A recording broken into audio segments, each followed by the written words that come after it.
जीवन में पुरोहितों का कितना महत्व है।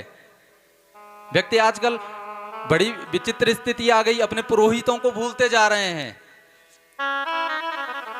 आप देहरादून चले गए, दिल्ली चले गए,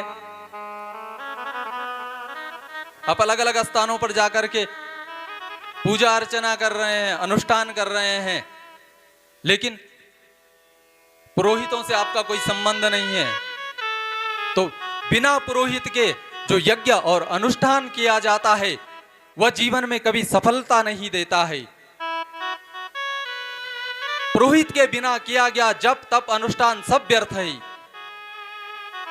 आप कोई कथा कर रहे हैं, कोई अनुष्ठान कर रहे हैं, कोई पूजा पाठ कर रहे हैं, या तो उस पूजा पाठ में आपका पुरोहित हो या पुरोहित की आज्ञा हो। पुरोहित की आज्ञा के बिना कभी व्यक्ति का अनुष्ठान सफल नहीं हो सकता है। और ये हम नहीं, ये रामायण की कथा कहती है।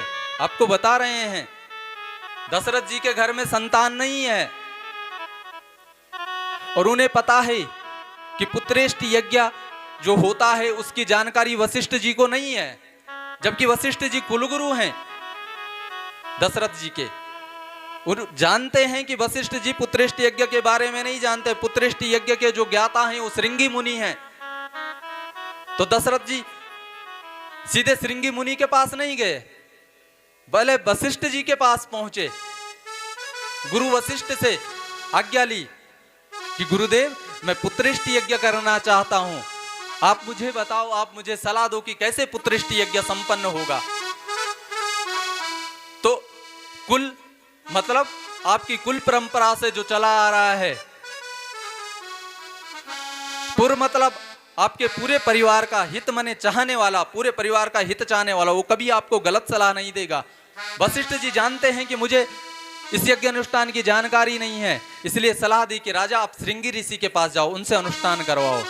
तो पुरोहित की सलाह से यज्ञ हुआ, इसलिए घर में संतान पैदा हुई। आप कोई भी कितना भी बड़ा अनुष्ठान कर लो, बुरा मत मानना, लेकिन अगर आप शास्त्रों की बात का ध्यान नहीं रखेंगे तो वो अनुष्ठान कैसे फलदायी साबित होगा। अनुष्ठान करो, या तो पुरोहित उस अनुष्ठान में सम्मिलित हो या पुरोहित की उस अनुष्ठान को करने के लिए आज्ञा हो, तब आप अन्य ब्राह्मणों को, अन्य प्रतिष्ठित ब्राह्मणों को अपने घर में न्योता दे सकते हैं।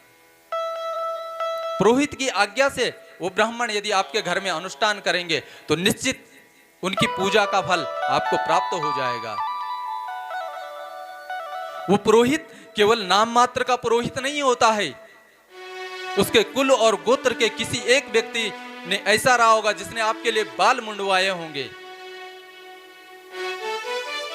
जीवन में व्यक्ति को सबसे ज्यादा प्रेम अपने बालों से होता है, इसलिए तो जब किसी व्यक्ति की मृत्यु होती है तो बाल मुंडवाने की प्रथा है कि मैं अपनी सबसे प्रिय चीज तुम्हें समर्पित कर रहा हूं, तुम्हारी याद में इनको दे रहा हूं। तो उस पुरोहित ने भी तुम्हारे पूर्वजों के लिए, किसी व्यक्ति के लिए अपना मुंडन करवाया होगा, तब वो तुम्हारा पुरोहित बना। और आज आप 500 रुपए की माला डाल करके किसी भी व्यक्ति को आप हमारे पुरोहित हो। अपनी संस्कृति को छोड़ो मत, अपने संस्कारों को भूलो मत, वरना जीवन में फिर धुंधली और धुंधकारी जैसी स्थिति आ जाएगी। तो गोकर्ण जी सीधे अपने कुलगुरु के पास पहुंचे हैं